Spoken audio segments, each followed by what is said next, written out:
for pistol, I've gotten probably, I don't know, maybe a little more than 1,000 rounds per container. So it goes a long way if you're reloading pistol, because you're only reloading about maybe 4.5 grains. Just for reference, there's 7,000 grains in a pound. It's just a unit of measurement. Okay, so on to basically this thing. What this is, this blue box-looking thing, it's a primer sensor, and it lets me know when I'm getting low on primers.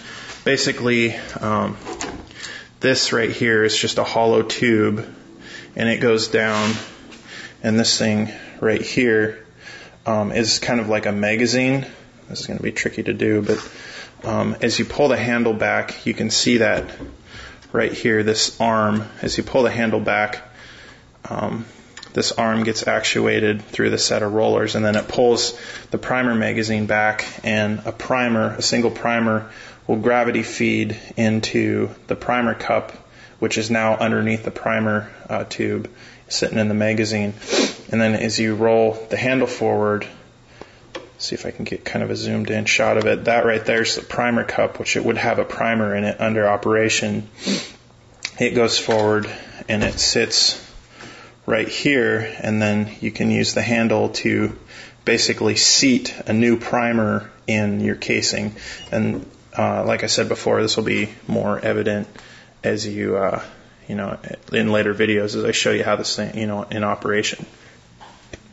Okay, up here, this metal piece, this kind of square metal piece, is a tool head, and the nice thing about this press is these pins, they just come out, and then the whole tool head will slide out, and so you can get multiple tool heads and not have to fart around with changing your die setting. The dies themselves are these things. I'll see if I can get.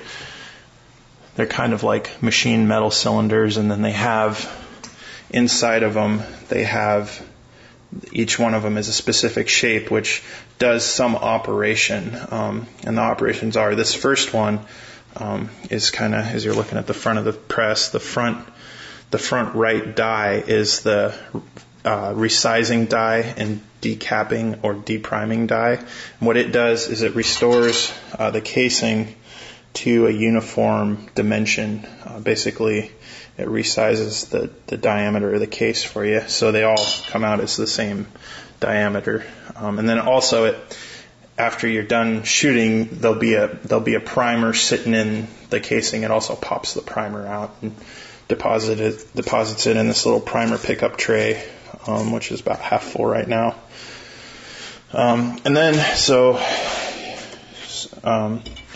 I guess I'll show you here. So you'd have, I'm not going to do it because it's going to basically put powder in a not primed casing, which I don't want to do. But anyway, you'd run it and it would deprime it and resize it, and then you index it to the next station. And this is kind of hard to see, but basically there's a little stainless steel plunger thing here. And you can see that there's kind of a belled face on it. What this does is it puts a bell on the case as it fills the case with powder. And the reason for that is if you have a bullet, you want the bullet to sit in there when it goes to the next station, which is conveniently the resizing station. What this does, the bullet seating station. What this does is it seats the bullet to a specified depth in the casing, and of all the 4 operations here, the bullet seating is probably the most crucial, because if you read about head spacing in different firearms, it's really the important thing for operation.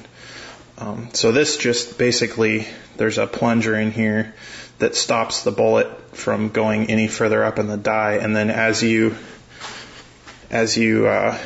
push the shell plate up, it just goes up and seats the bullet to a specified depth.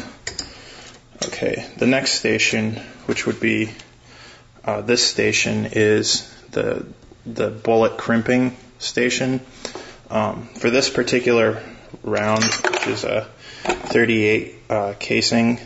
Each bullet has something called a cantilever on it, and basically the rim of the case has to be crimped into that cantilever for a couple different reasons, which I'll talk about later. And all this die does is just does that crimping for you.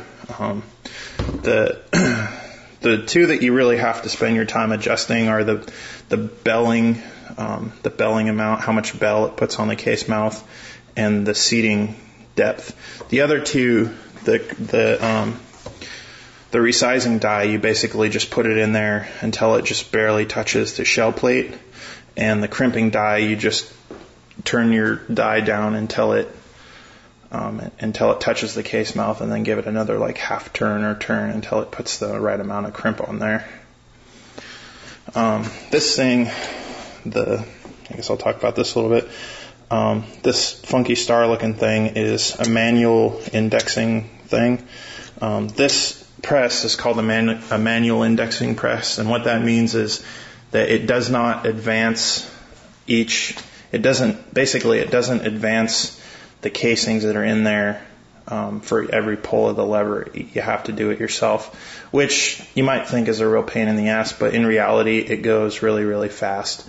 I can reload probably 400 or 500 rounds in an hour on this because I get into a rhythm. So it just turns in, and then like I showed you before, I'm not used to doing this with my left hand. You put a casing in there, and then it just, rotates to each step. Those brass pins, they just come out if you have to take a round out at some station for whatever reason. So the press itself, I have a bullet tray which basically just holds all my bullets, and you're putting them on the radius or the bell casings like this as you're reloading. So this is just kind of convenience. And then the collection tray, after you're done reloading, this thing will be full of bullets, and then you take them and you do whatever with them.